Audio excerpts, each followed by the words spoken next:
Curso Despertar do Sensei 2024.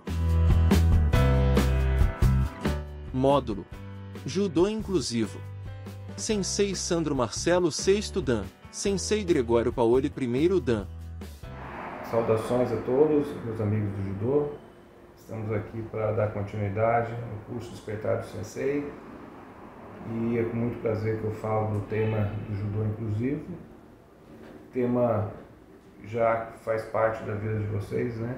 Porque em todas as academias a gente tem sempre uma pessoa com dificuldade a mais, né? E também sabemos que existe muitas pessoas com autismo, pessoas com deficiência física que estão praticando judô nas academias, né? De uma forma inclusiva junto com as turmas de treinamento, né? Então, esse tema é muito importante pela demanda crescente, né?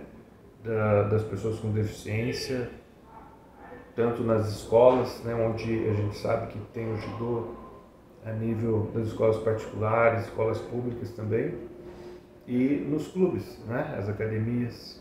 A gente tem recebido bastante questionamento e pedido, né, de alguma orientação quanto a esse atendimento. Então, o nosso tema de hoje é sobre esse assunto, que a gente já tem bastante crescimento, né, no nosso estado e no nosso país, tanto que os eventos estão acontecendo para atender essa demanda, né, bastante festivais, encontros, né. E a gente vai estar falando sobre esse desenvolvimento do judô inclusivo no estado de São Paulo. Eu sou o Sandro Marcelo e no momento estou como coordenador do judô inclusivo de São Paulo. E para começar, né, a gente vai falar do crescimento do judô aqui na nossa região, no Vale do Paraíba, onde São José dos Campos é a cidade que eu moro, que faz parte da delegacia regional, e a gente tem um histórico, né? O Sensei Michiharu Sogabe, né, atualmente no Dan. Em 1999, quando é vereador da nossa cidade, através da emenda parlamentar, ele conseguiu a construção da primeira piscina adaptada para pessoa com deficiência no nosso município. E esse fato, não sei se ele tinha noção do tamanho do feito, né?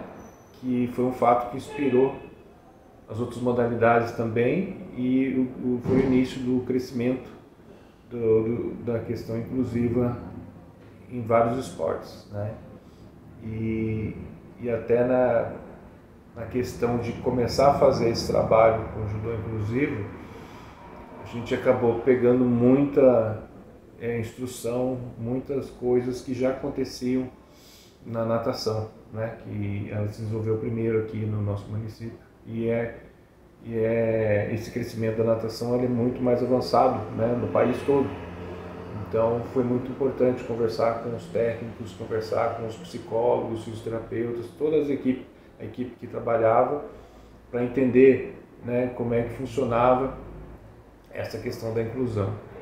Então a gente acabou pegando bastante ideias, né, das outras modalidades, outra modalidade que vem inspirar bastante, né, o tênis de mesa. Então tudo que a gente puder pegar de informação, de estudar, é importante, né? O atletismo também é muito rico na classificação funcional. Então foi uma maneira de pegar conhecimento com pessoas que têm essa experiência, né? Então foi muito importante. E a partir de 2010 a gente começou um trabalho mesmo, um projeto de judô paralímpico, né? E que o judô paralímpico ele atende pessoas com deficiência visual. Só que nessa leva já começou a ter interesse de outras pessoas com outra deficiência. Então o judô inclusive ele já iniciou junto com o paralímpico aqui, né, na nossa cidade. Foi no Centro Esportivo do João do Pulo. E o que acontece? a questão do inclusivo, ele está abrangendo as deficiências intelectuais, físicas, né? A questão também do autismo, né? E também tem pessoas com surdez, né? Com deficiência auditiva, que pode estar agregando também. A gente tem alunos surdos fazendo a atividade com a gente, né? E outra questão muito importante no desenvolvimento do judô inclusivo aqui na região foi o trabalho da segunda delegacia, né? O Sensei Calazanas, com a questão assim de inovação, né? Ele aceitou, né? E propôs a ideia de ter uma diretoria específica para o judô inclusivo. E aí essa diretoria, ela funcionou fazendo seminários, né? Aqui na região, nas cidades. A gente teve o primeiro seminário numa universidade aqui, a Univap, e aí foi um momento onde participaram os técnicos, os atletas, né? Os familiares participaram também, e também foi muito rico porque teve a participação dos acadêmicos, né? Os estudantes de fisioterapia e educação física também participaram. E isso foi muito importante para difundir essa questão, né, do judô inclusivo, do esporte inclusivo, né? Então isso foi muito bacana. E outra coisa que está fazendo o grande crescimento é porque também foi criado uma classe no circuito regional de eventos de competição, né? Já foi criado um espaço, né? A classe do judô inclusivo ela tem sido atendida, inclusive nas duas últimas premiações finais do circuito Shihan, nós tivemos aí a premiação dos destaques, né? E o judô inclusivo fez parte, o judô paralímpico também. Então isso acaba dando dignidade de participação, né? Porque a gente sempre vê aí no interior, tanto na capital, a questão das pessoas com deficiência participar das competições junto com o convencional. Mas às vezes a questão da metodologia, das adaptações para essa pessoa ter uma condição mais igualitária, né, com os outros atletas, ela não se aplica de uma maneira eficiente, né? E quando a gente começa a fazer esse estudo, a juntar os professores e elaborar um regulamento, né, a coisa começa a ser mais atrativa, né? A gente começa a fazer as pontes, juntar os atletas com deficiência num grupo. Então a gente tem atletas em Jacareí, em Caçapava, em Taubaté, as cidades ao redor, e aí eles começaram a trazer os atletas e já ficaram familiarizados com essa questão, né? Então eu vejo que isso é um grande avanço e crescimento, né? E essa ideia foi inspiradora para a federação criar também a coordenação estadual, e cada região, né, é importante os delegados e os professores que têm interesse e que fazem esse trabalho com pessoa com deficiência, ter essa proximidade com a delegacia e ter, né, os eventos assim já no calendário e organizado para essas pessoas, né, ter uma condição de desenvolvimento, né, não só nas aulas, mas também nos eventos.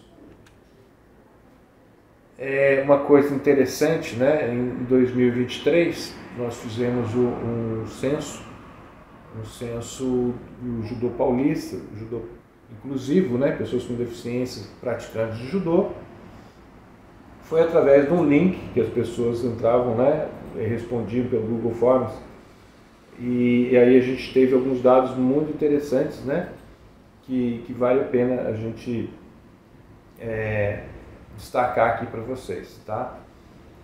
Os professores e técnicos que responderam, né, esse censo chegaram a 58, né? É um número expressivo, um número bacana, mas nós sabemos que tem muito mais professores, né? Cidades assim que têm potencial enorme com judô não participaram desse censo, então a gente acredita que esse número aumenta muito, né? E de uma maneira geral, a gente pode estar olhando aqui pessoas com deficiência auditiva, deficiência visual, deficiência física, né? Mas de uma maneira assim gigante, atletas com deficiência intelectual, né? Um número gigante, né? É o carro-chefe do judô inclusivo. E dentro dessa deficiência intelectual tem alguns atletas com autismo, né? E a questão do autismo é muito interessante. A gente tem até conversado bastante com os professores, né? Com as comissões do judô inclusivo a respeito dessa questão, porque não é porque a criança ou o adulto com autismo ele foi diagnosticado, isso não tem a conexão com a questão intelectual, porque tem os autistas que não têm comprometimento intelectual. Então daí eles ficam assim, nossa, mas como é que eu vou participar do evento? Porque ele não enquadra, ele não tem a deficiência intelectual, ele é autista, mas ele não tem, né? Então a gente precisa ter essa clareza também, né? Quando a gente tem colocado os regulamentos, além de colocar a deficiência intelectual, a gente coloca o autismo, porque não são todos os autistas que têm a deficiência intelectual junto, né? Então é importante a gente ter essa clareza.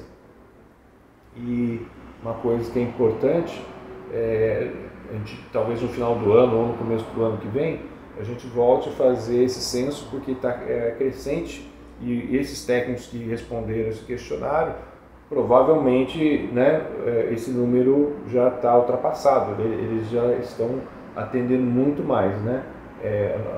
Nossos professores aqui de São José dos Campos fizeram esse questionário e em poucos meses a gente já viu o grande crescimento. Então esses dados já estão desatualizados, né? Aqui vocês podem estar vendo a questão que a gente conversou, né? Como é discrepante a participação do intelectual. Coloquei junto que tem autistas juntos, né? E vocês veem aí que a deficiência física também ela é grande, né? Porque a gente tem o judô nos segmentos tanto de academias, mas também temos o judô nas entidades, né? Então, em Penápolis, por exemplo, o judô ele é feito na APAI, né? Como outras cidades, aqui no ABC Paulista tem o judô desenvolvido na APAI, e dentro da APAI você tem a variedade das deficiências, né? E tem um número grande de participantes. Então, nesse número a gente tem pessoas com deficiência física também, tá? Aqui estão as cidades que responderam, né? Todas essas cidades aqui, muitas delas têm várias academias que fazem esse trabalho, né? Então aqui está mensurado, né? Mas a gente tem a clareza, né? Que tem cidades, né? Tipo, em Taubaté tem mais de uma academia que faz esse atendimento, né? E então o grande destaque aqui que eu coloquei à parte, né? Porque a gente tem as cidades de São Paulo que tem muitos lugares que faz essa inclusão, mas tem uma coisa muito interessante que é o último item que a gente colocou, que é o Centro Paralímpico, né? O Centro Paralímpico tem um trabalho muito bacana lá, a sensei Ana Gomes, que também é técnica lá, uma das técnicas lá do São Paulo, tem um trabalho inclusive no São Paulo Futebol Clube também. Ela faz um trabalho de iniciação esportiva lá no Centro Paralímpico, tá? Que tem lá a questão da deficiência intelectual também, né? Tem a deficiência visual, que é um trabalho paralímpico, mas tem o judô inclusivo também. Então a gente vê esse crescimento muito grande, e também o interesse, né, dos profissionais eu vejo que a grande sacada é a troca de experiência, entendeu? Porque assim, cada pessoa com deficiência, ela tem um jeito de ser tratada, a gente tem que conhecer, e o grande aliado, né, que a gente vai falar sobre isso mais a fundo, é a família, que é a pessoa que mais é especializada para falar sobre o filho, né, sobre aquele aluno. E dentro dos cuidados da prática, né, a gente tem algumas coisas que são importantes, né? No dia a dia, em qualquer academia, a gente é importante observar as alterações emocionais dos alunos, mas na questão da pessoa com deficiência é muito mais importante, né? É fundamental observar isso, e principalmente no caso daqueles atletas que eles necessitam de medicamento, né? Tem alguns atletas, se eles não tiverem medicado corretamente, eles vão desorganizar, né? Ou de repente a troca desse medicamento pode ter algumas características emocionais, algumas alterações, né? Que vão atrapalhar a convivência deles ali com os amigos, né? Com a aula, né? E às vezes a dificuldade até com o pai. Às vezes a mãe não consegue nem trazer esse aluno, porque ele deu uma desorganizada, né? E aí você, naquele dia que ele está desorganizado nessa situação, não é nem saudável ele estar fazendo a aula. Ele tem que primeiro se organizar para até não piorar esse quadro, né? Então é comum a gente justificar a ausência deles, tá? Quando tem essa questão, né? Essa desorganização, e a gente tem esse contato próximo com os pais, né? E de repente, se a gente conseguir ter uma aproximação também com o profissional, né? O psicólogo, o psiquiatra que acompanha, é importante esse feedback, essa troca de informação para você conhecer melhor aquele aluno que você está trabalhando, tá? Outra questão importante a gente pensa de repente na regra das competições, dos festivais para pessoa com deficiência, né? E a gente percebe, né, que existe uma diferença, tem algumas técnicas que não são permitidas, tem algumas recomendações, tem alguns cuidados, né, que são feitos na competição, mas que esses cuidados eles deveriam ser praticados na academia, no clube ou na entidade. Então, assim, não é só ter esse cuidado, esse preparo e orientar ele para participar do festival ou do evento. A gente precisa criar uma rotina, um dia a dia, não apresentar aquelas técnicas que são arriscadas, que são perigosas. A gente tem conhecimento que as técnicas de sacrifício, os golpes ajoelhados, entendeu? Na hora de projetar gola e manga, não fazer aquelas pegadas adaptadas, né? Porque a proteção tem que ser redobrada. Na hora de jogar, você tem aquele controle da manga, é fundamental. Não dá para fazer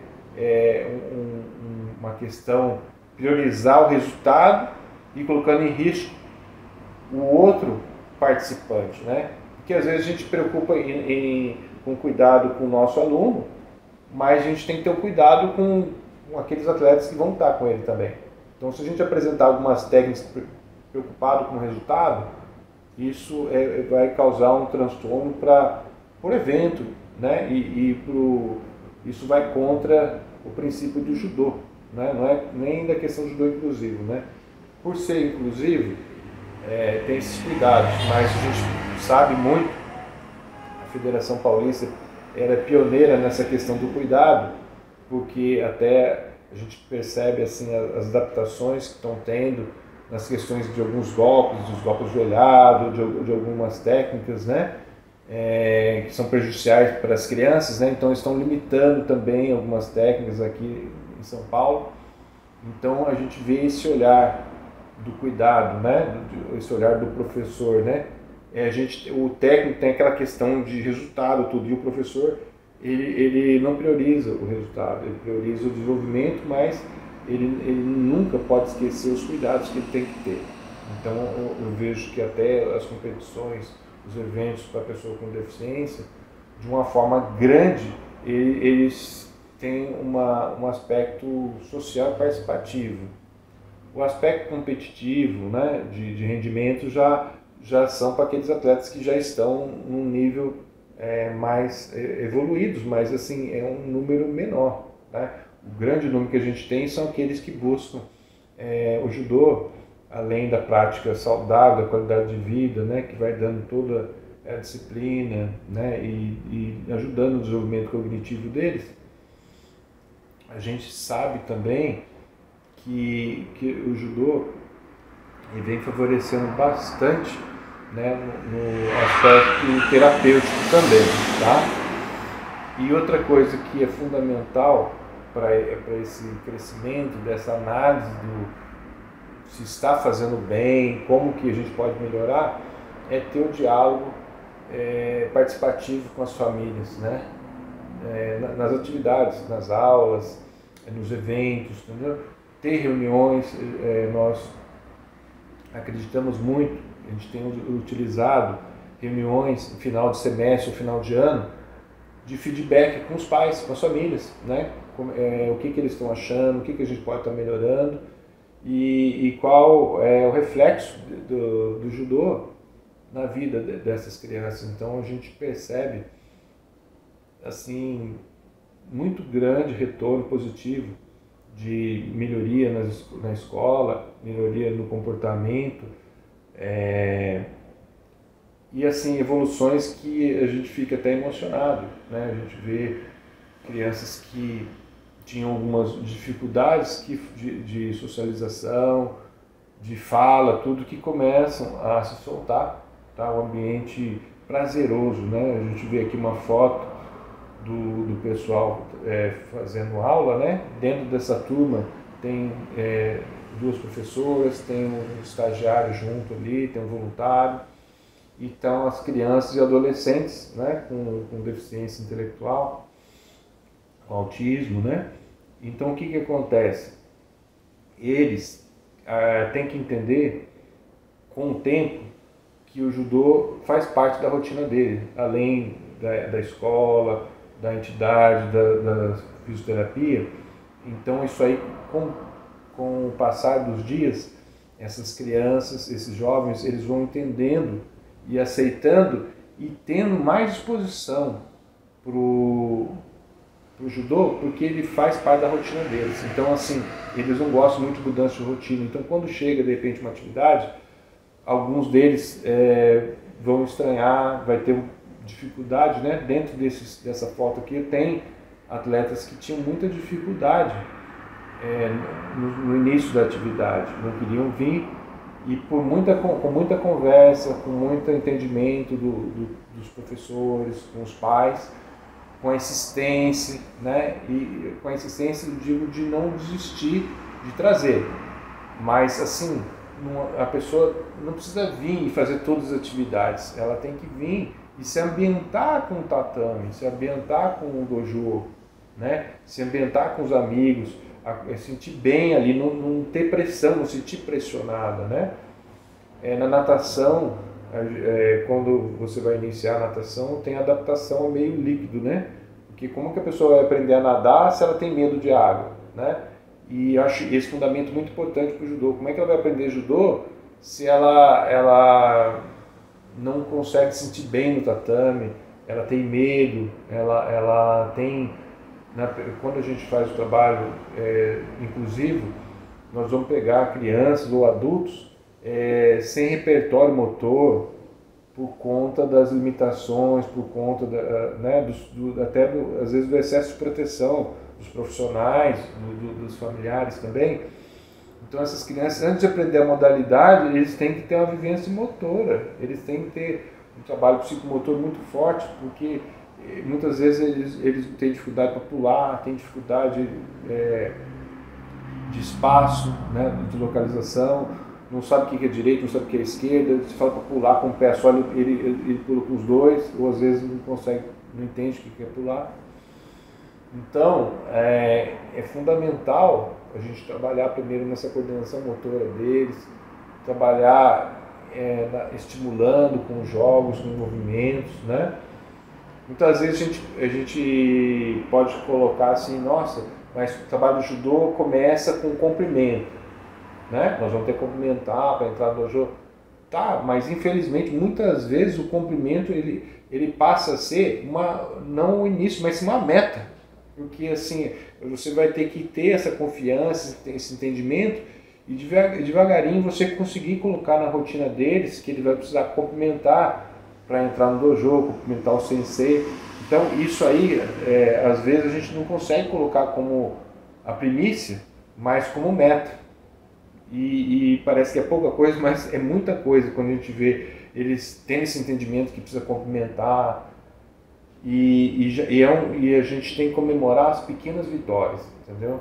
Esse fato, de repente, dele complementar, dele conseguir fazer algum rolamento, dele fazer alguma estratégia de deslocamento, sabe? Tudo isso é importante, porque a gente vê a dificuldade deles até com uniforme. Tem muitos deles para adaptar, nós tem que usar o judogi. Só que o que acontece? Tem alguns que eles ficam incomodados com a faixa, com o casaco, e aí você acaba fazendo as primeiras aulas com a camiseta e depois, com o tempo, a gente tem conseguido assim, essa adesão com o judogi. Mas é um processo que às vezes não dá para ser inicial, e a gente às vezes coloca, não, tem que vir de judogi, tem que complementar. Sim, tem, mas isso aí às vezes acaba virando uma meta, não uma primícia, tá? Então é importante a gente entender que às vezes isso aí acaba sendo um objetivo. A gente tem alunos às vezes que tem dificuldade de se abaixar para pegar uma garrafa d'água, né? A garrafinha de água que ele traz lá para tomar, às vezes ele tem dificuldade de se abaixar. E dentro desse trabalho a gente tem um fisioterapeuta junto com a gente, tem, né, psicólogo para estar ajudando, com as famílias, ajudando os profissionais, ajudando os atletas, né? Então esse trabalho é importante para a gente estar melhorando a qualidade de vida deles, não só ali como em casa. É muito, muito bom quando a gente tem esse feedback dos pais e da escola e quem conhece eles que está tendo essa melhoria, né? É importante a classificação funcional. Aqui a gente tem um evento, né? Aqui é o SESC de São José dos Campos, teve um evento que a gente tem, que é uma Olimpíada, e dentro dessa Olimpíada participam todos os esportes, né? Aqui está as artes marciais, está o Karatê junto com o Judô, e a gente tem a variedade de classes funcionais aqui. A gente tem pessoas com deficiência visual, auditiva, física, tudo aí junto e misturado, né? E todo mundo participando. Alguns de uma maneira mais competitiva mesmo, teve até apresentação de kata, né? Tem alguns atletas que fazem apresentação de kata, e tem alguns que fazem lutas casadas, né? A gente tem pais o pai que luta com o filho, eles fazem lá a atividade junto com o filho.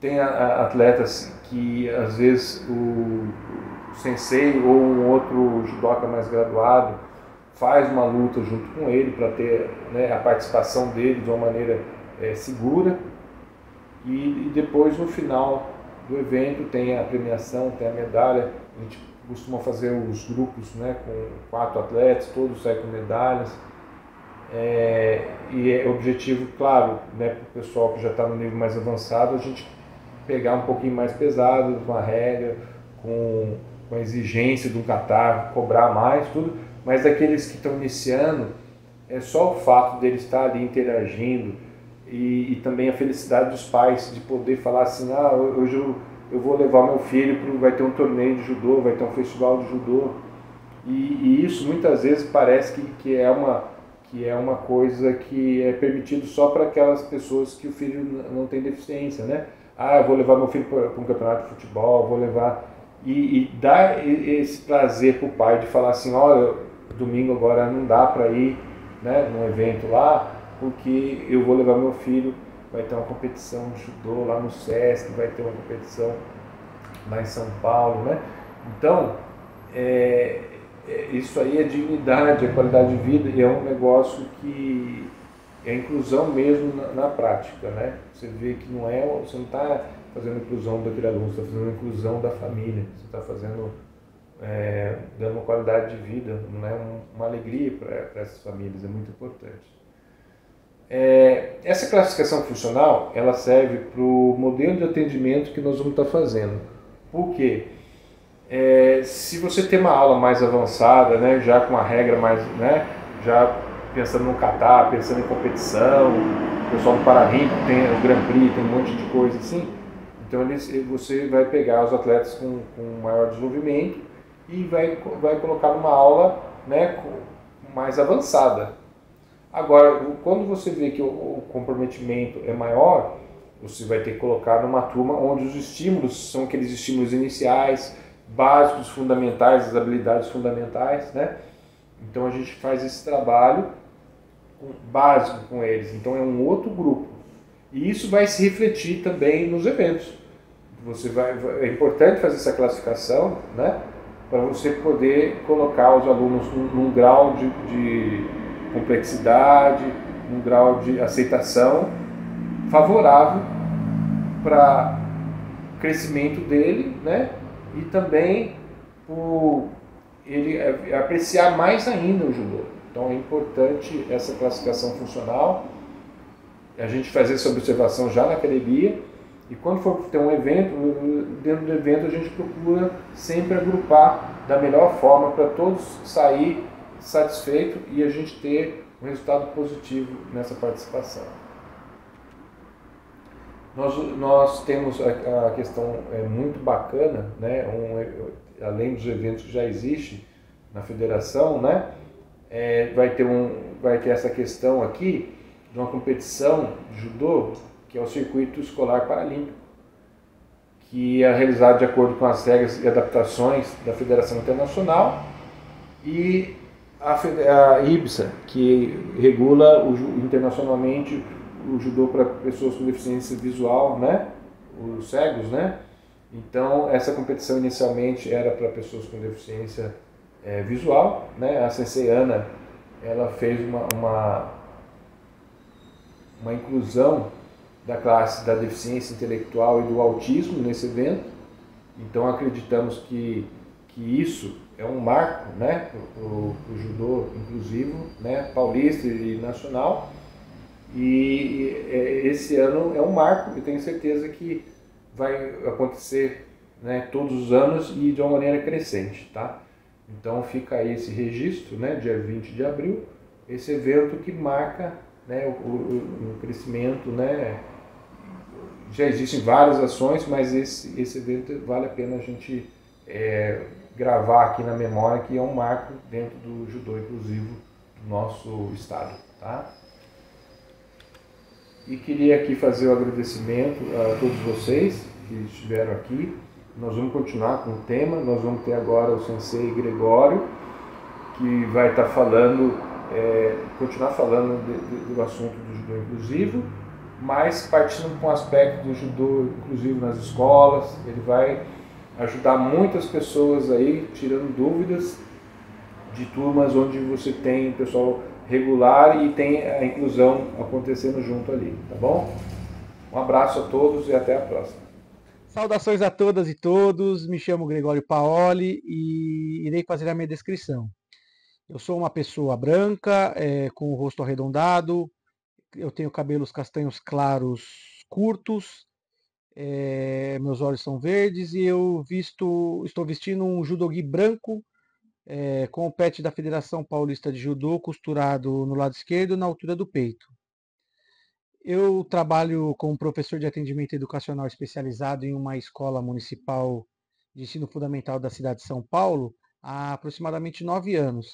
E nessa mesma escola eu realizo um projeto de judô há 3 anos, em que participam crianças com e sem deficiência. Dando continuidade à palestra de hoje, eu irei abordar os temas do transtorno do espectro do autismo e deficiência intelectual. Iniciando a minha apresentação, eu utilizo essa imagem clássica que representa o paradigma das pessoas com deficiência ao longo da história. Apesar de ser paradigmas ao longo da história, esses momentos ainda se repetem e ocorrem em diversos espaços e locais do mundo, mas com menor intensidade. Então, como eu disse, são 4 períodos, representados aqui por círculos com figuras humanas. E aí eu vou fazer a descrição de cada um e aí vou me aprofundando um pouco mais. Inicialmente, há séculos atrás, O paradigma da pessoa com deficiência era a exclusão, representado aqui por um círculo, onde estão muitas pessoas dentro desse círculo e outras poucas, 4 na verdade, fora. Representando então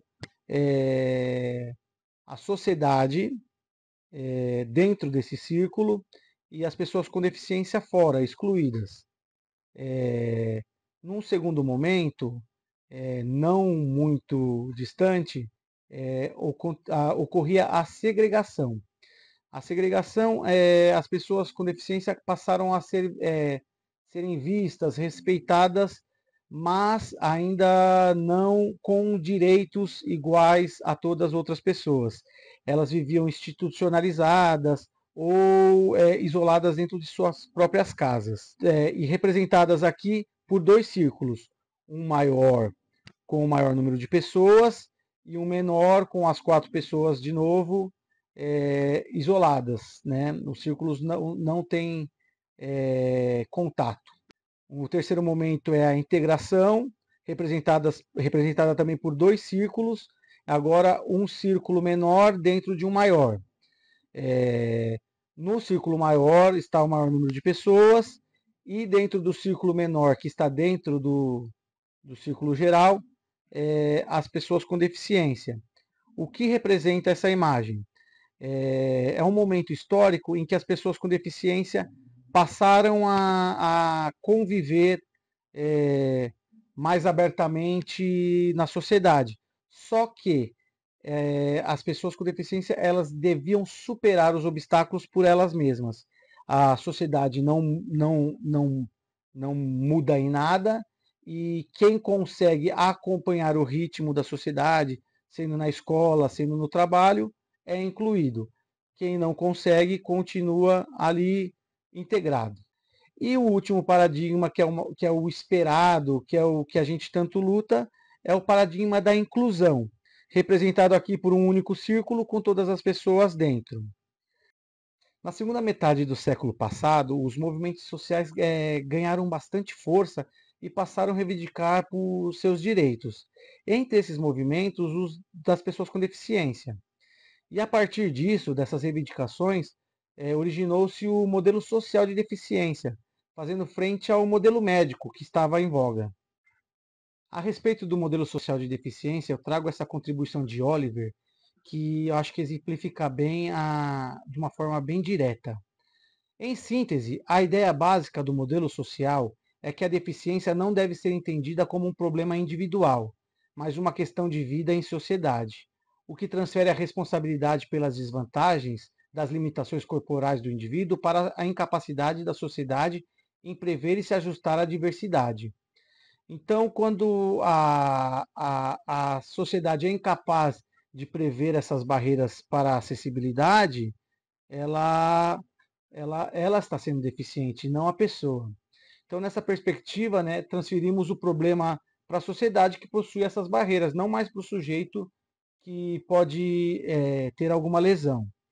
E esse conceito de eliminação de barreiras, ele não ocorre ao mesmo tempo em todos os lugares, né? Aqui no Brasil, por exemplo, ele ficou bastante forte a partir do Estatuto da Pessoa com Deficiência.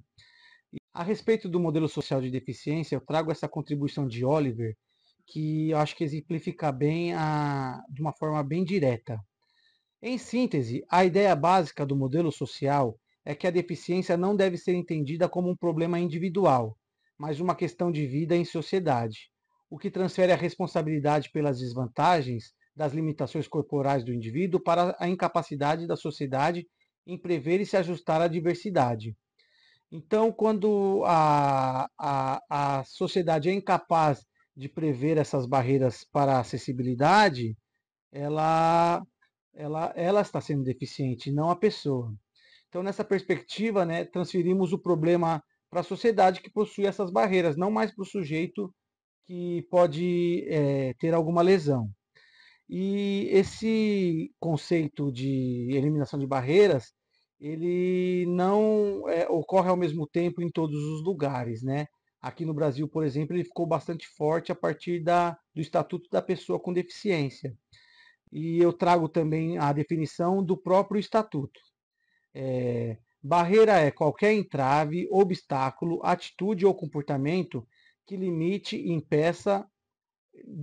ou impeça a participação social da pessoa, bem como o gozo, a fruição e o exercício de seus direitos à acessibilidade, à liberdade de movimento e de expressão, à comunicação, ao acesso à informação, à compreensão, à circulação com segurança, entre outros.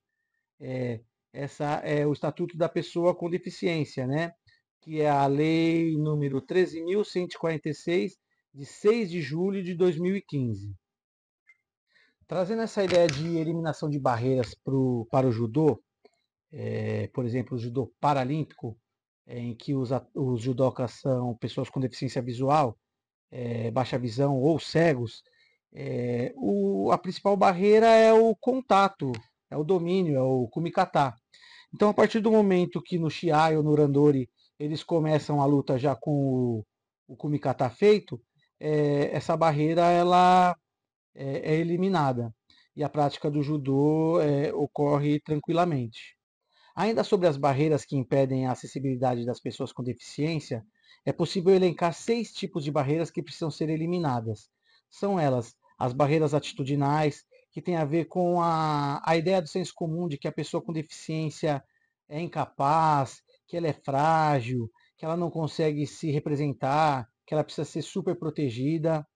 Existe também as barreiras arquitetônicas, que tem a ver com espaços públicos com barreiras físicas para circulação de todas as pessoas.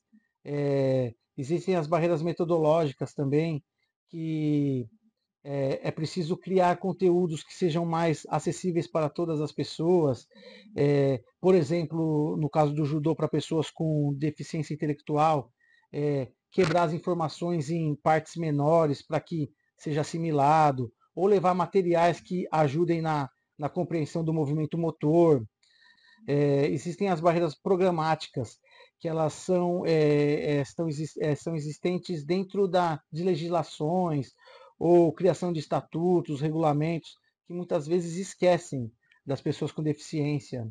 Existem as barreiras instrumentais, que na construção de utensílios, ferramentas, aparelhos, esquecem das pessoas com deficiência. Uma coisa simples, usada no ambiente escolar, por exemplo, é um engrossador de lápis. Às vezes a criança ou adolescente tem a coordenação motora fina ainda em desenvolvimento e um lápis mais grosso fica mais fácil para ela segurar e fazer os movimentos e escrever. Ou talheres com uma pegada mais forte, mais fácil para que as pessoas possam ter uma vida mais autônoma. E, por último, a barreira comunicacional, que também, por vezes, acreditam que as pessoas com deficiência, algumas pessoas com deficiência, não são capazes de se comunicar.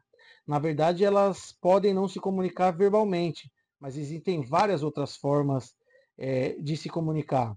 As que nós estamos acostumados a partir da Libras, né?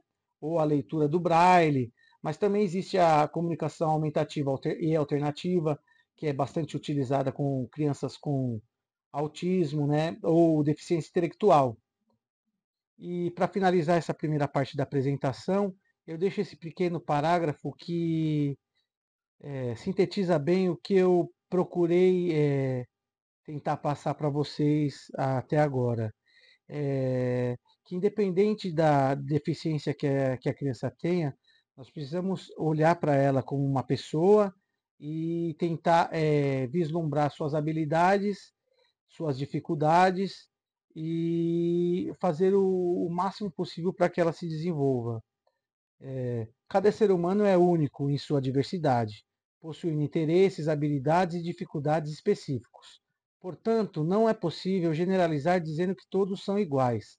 É preciso ter um olhar atento sobre todos os nossos alunos, para que eles possam usufruir de pleno desenvolvimento à sua maneira e seu ritmo. Transtorno do espectro do autismo ou TEA. Nos últimos anos, o número de pessoas autistas vem aumentando significativamente. E uma explicação plausível para isso é que os critérios para se fechar um diagnóstico estão ficando cada vez mais bem definidos. Além, é claro, da quantidade de informações a respeito que têm sido disseminadas por diferentes frentes. Então as pessoas estão passando a entender melhor o que é o autismo, entender os sinais do autismo e se percebendo autistas ou percebendo pessoas próximas autistas. Então, a tendência é que cada vez mais vai aumentar esse número. Alguns estudos realizados no Brasil têm relatado a prevalência do TEA, dentro da faixa de 1 a 2% da população.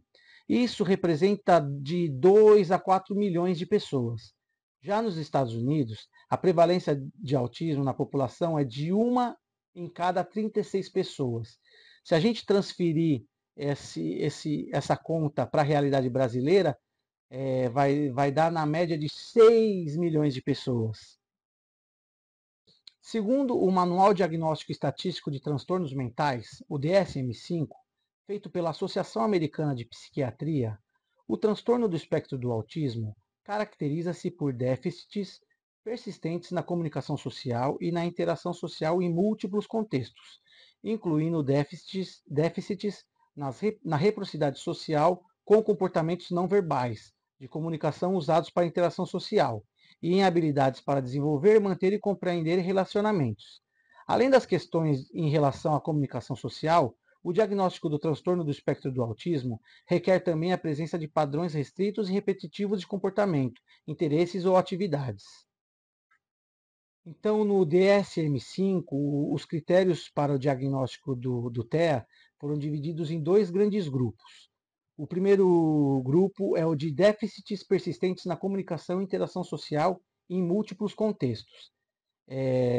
Então, a pessoa com TEA geralmente tem déficits na reciprocidade socioemocional. Ela muitas vezes tem dificuldade em interpretar, aceitar e mesmo devolver o afeto da mesma forma que é recebido. Ele tem comportamentos comunicativos não verbais. Como eu já disse anteriormente, uma das barreiras encontradas por pessoas com transtorno do espectro do autismo é a comunicação. E muitas vezes elas fazem uso de comunicação alternativa e aumentativa para se comunicar. E mais para frente nós vamos ver alguns exemplos desse tipo de comunicação. E também a dificuldade em desenvolver e manter e compreender relacionamentos. O processo cerebral da pessoa com autismo tem uma rigidez cognitiva que faz com que ele não consiga compreender essas nuances do relacionamento. E o segundo grande grupo diz respeito a padrões restritos e repetitivos de comportamento, interesses ou atividades. Como eu disse anteriormente, o autismo é um transtorno do neurodesenvolvimento.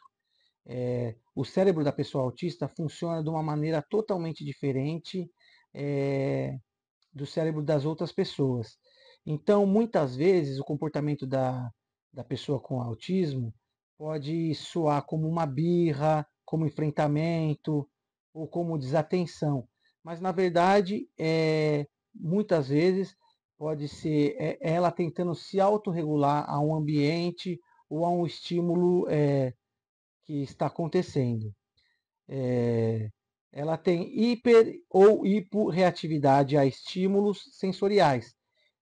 Provavelmente vocês já devem ter ouvido falar que crianças com autismo não gostam de abraço, reagem ao toque, e também que elas não gostam de barulho, que quando ocorre um barulho perto delas, elas correm para cobrir os ouvidos. Na verdade, isso acontece, mas não com todas as pessoas. Elas podem ter uma hiperreatividade ou uma hiporreatividade. E também há outros estímulos sensoriais também. A luz,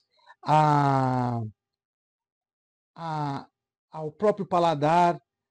Tem crianças que têm uma restrição alimentar muito grande. E isso deve e pode ser trabalhado com uma integração sensorial, que eu acredito que na aula de judô talvez se a criança for reativa ao toque, trabalhar isso, porque o judô é contato direto, mas as outras questões sensoriais são trabalhadas por diferentes especialistas. A criança com autismo geralmente tem estereotipias, né? Elas fazem movimentos motores, elas usam objetos com falas ou falas estereotipadas e repetitivas. É, Também, geralmente, nós vemos as crianças com autismo chacoalhando os braços, ou indo e voltando, andando em círculos, ou girando uma rodinha ou algum objeto. Tudo isso são formas de ela se autorregular. Ela está sofrendo estímulos a todo momento e essa forma que ela consegue voltar à calma, voltar ao seu estado tranquilo. E as falas estereotipadas e repetitivas também são isso, ou também pode ser uma forma de ela estimular a própria audição, ou também uma tentativa de comunicação. Por exemplo, eu tive um estudante lá na escola, um aluninho do judô, que sempre que ele ia para a aula de judô, ele ficava Hajime, Hajime, porque ele provavelmente gostava da palavra e estava ali se inteirando com o ambiente do judô.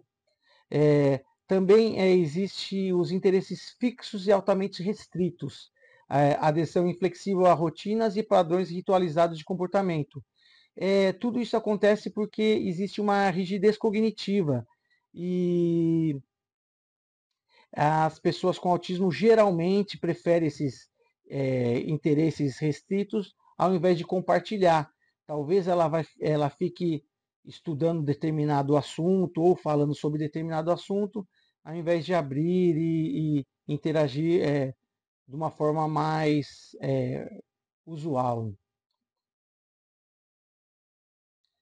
Antes de iniciarmos o próximo slide, eu preciso fazer duas considerações a respeito do slide anterior. Quando eu falei dos movimentos estereotipados, né, da estereotipia da criança com autismo, numa aula de judô, o professor pode ir redirecionando esses movimentos para algo que seja ali funcional para a aula. Por exemplo, a criança está balançando o braço ou indo e voltando de um lado para o outro. Você pode falar, não, agora segura no meu judogi forte, segura na gola, segura na manga, agora faz movimento. Ou vamos agora fazer o kemi. Ou agora é a hora de fazer técnica de perna sozinhos. Tentando redirecionar esse movimento que ele faz para se regular para uma atividade mais funcional ali para o momento da aula de judô.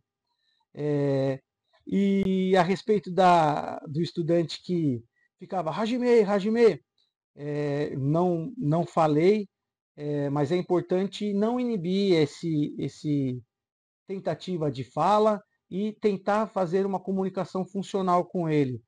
E depois do Hajime, o que vem? Agora realmente é a hora do Hajime ou é a hora do Soremade ou do Taiso? Enfim, vai estimulando ele para ver se ele começa a desenvolver uma fala funcional e aí para depois ir se comunicando com você, com os colegas. Importante não inibir. E mesmo se for também uma forma de ele estimular a audição dele, vai tentando conversar do mesmo jeito, que é importante. Características sobre o processo de aprendizagem dos estudantes com TEA.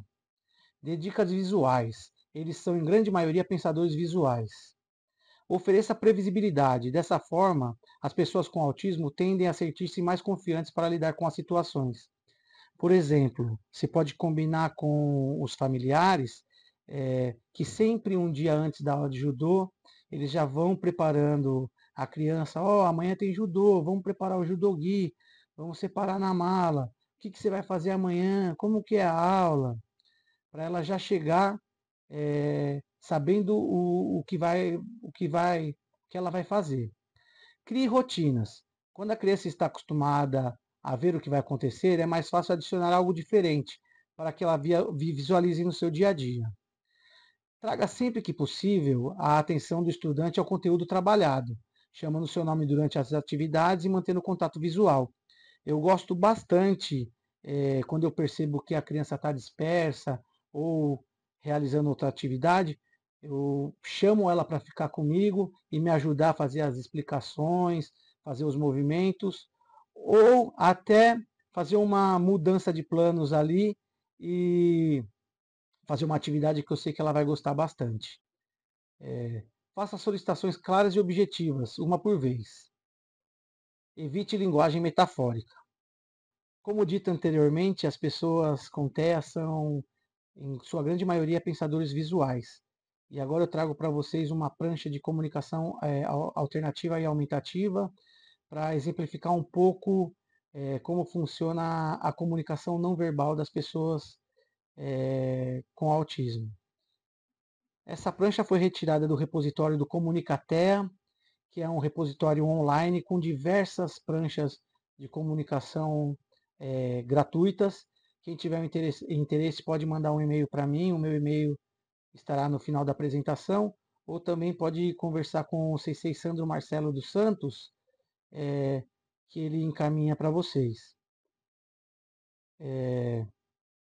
Fazendo a descrição da prancha, ela é uma prancha retangular na cor cinza, escrito na parte de cima, dica de material, e abaixo, algo está errado.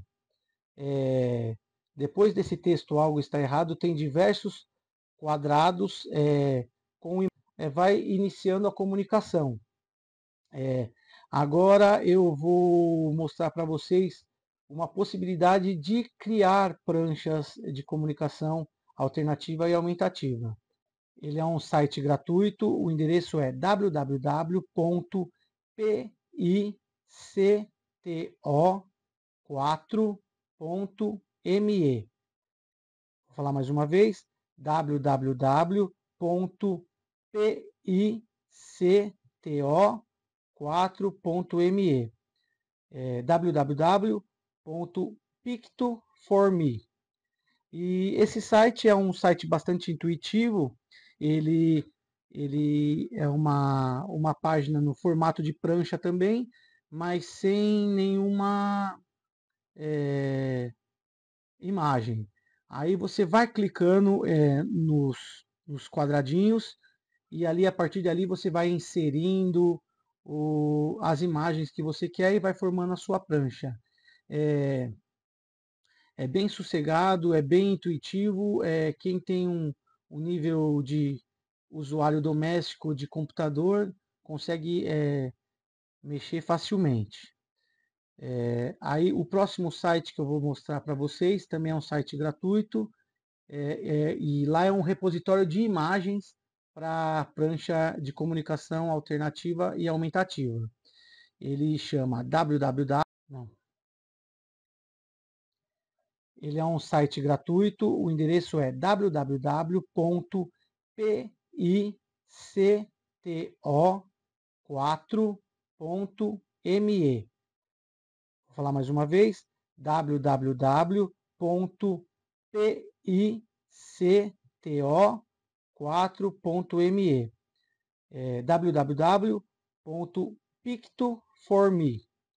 E esse site é um site bastante intuitivo, ele é uma página no formato de prancha também, mas sem nenhuma imagem. Aí você vai clicando nos quadradinhos e ali a partir dali você vai inserindo as imagens que você quer e vai formando a sua prancha. É bem sossegado, é bem intuitivo. Quem tem um nível de usuário doméstico de computador consegue mexer facilmente.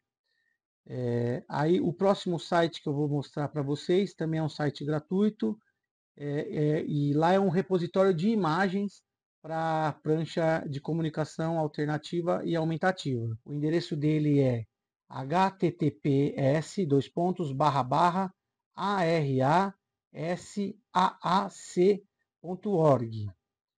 Novamente, https://arasaac.org.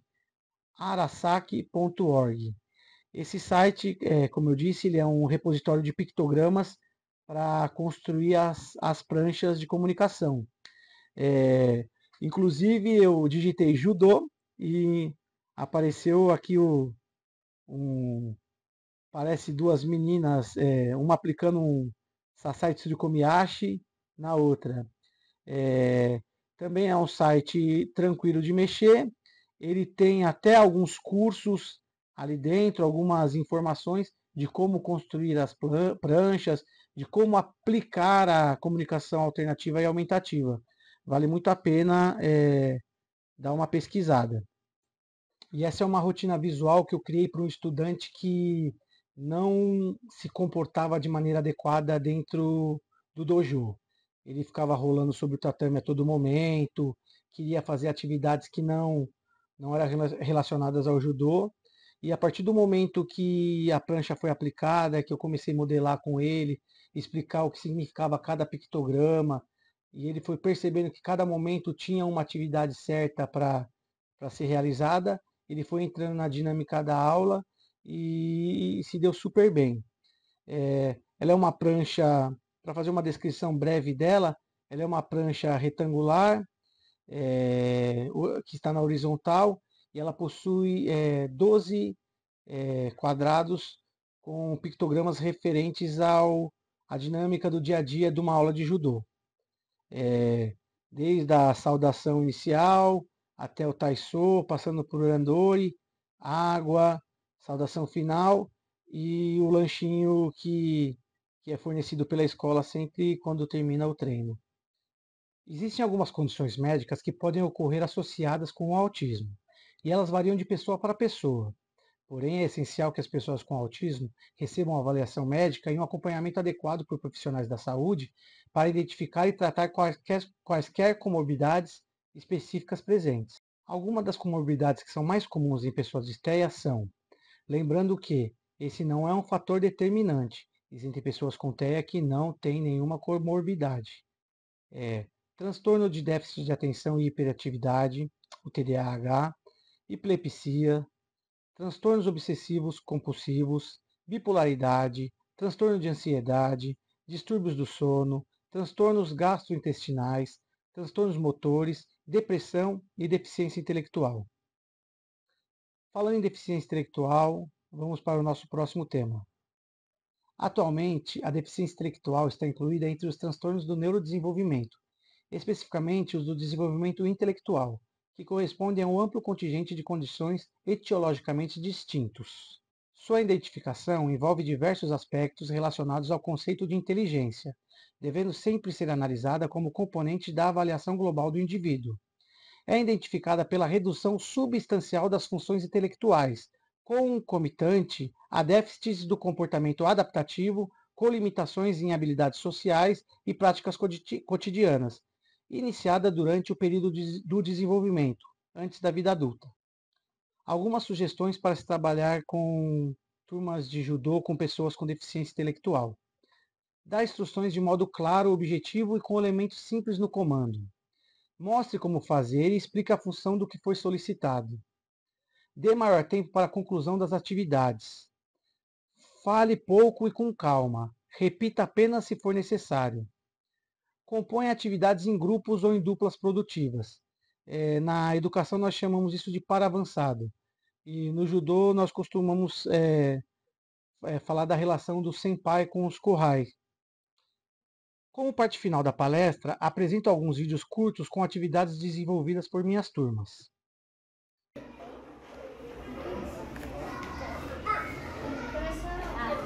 Não, pisa dentro, Rafa. Agora vai lá, chuta com o pé lá pra trás e varre. Aê! Não precisa jogar. Vai o próximo, Rafa. Pisa. Isso. Ó,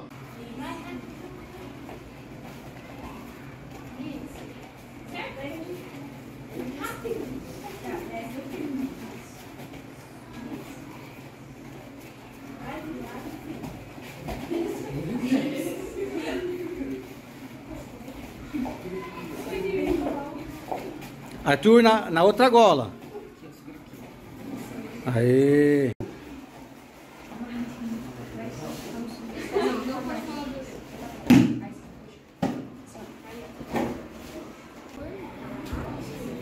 Isso. Vai, Gi. É?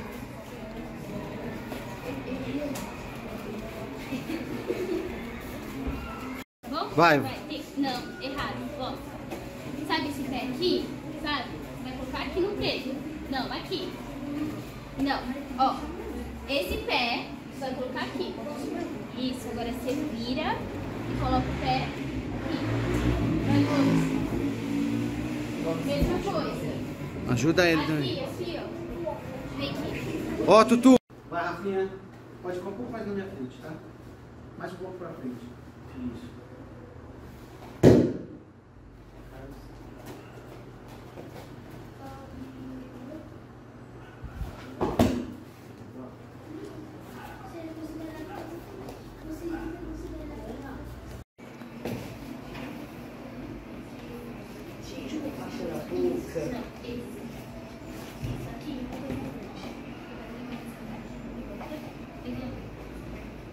Levanta. Isso, assim. Vai pé. Coloca pra pé aqui, ó. Isso, assim. Agora você coloca assim aqui e vai colocar assim pra lá. Olha pra lá. Deixa pra lá, sim. Isso, vai.